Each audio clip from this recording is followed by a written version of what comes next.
Well, hello. It's me again. So, today, the topic is, drumroll please, fasting. Now I know what you're thinking, why are we talking about feasting?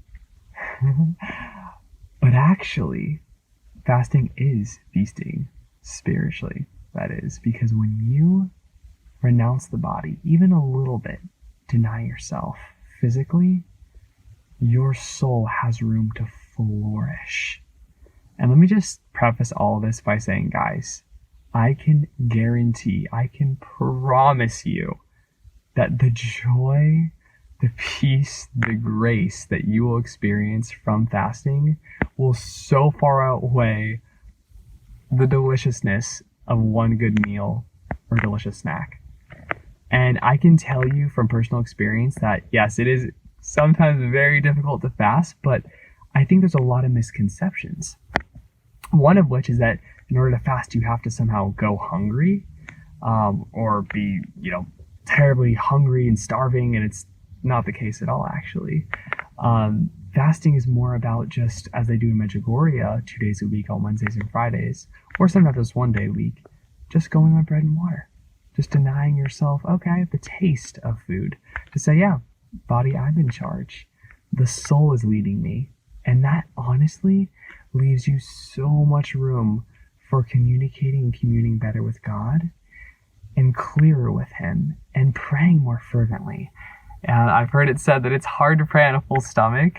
And I can definitely relate to that from personal experience, that if I have a little bit more lightness to me, if I eat just to sustain myself, I find that my prayer life is a lot more enlivened, shall we say. But honestly, get yourself some delicious bread, some healthy bread. I personally have fallen in love with the taste of bread. I kind of even prefer that over food sometimes, regular food. I've noticed that I've kind of detached from all those like artificial foods, and I could never see myself eating candy or sodas or things like that are processed and just make you feel kind of icky on the inside anyway. Whereas something like natural bread, just to kind of be eating on throughout the day, it really centers you. And it's such a beautiful sacrifice. That's why Jesus said this kind can only be driven out by prayer and fasting. When they come in combination, they are so powerful over evil, over the influence of anything that might be trying to hurt you in your life, freeing from addictions, and just experiencing that incredible joy that comes from Christ alone.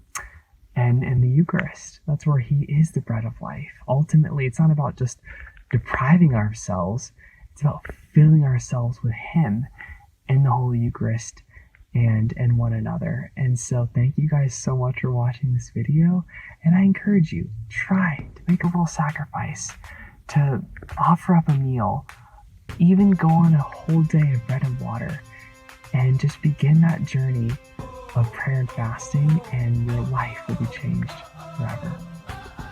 God bless. Hear a wind click to me. Stand face to face with the younger me.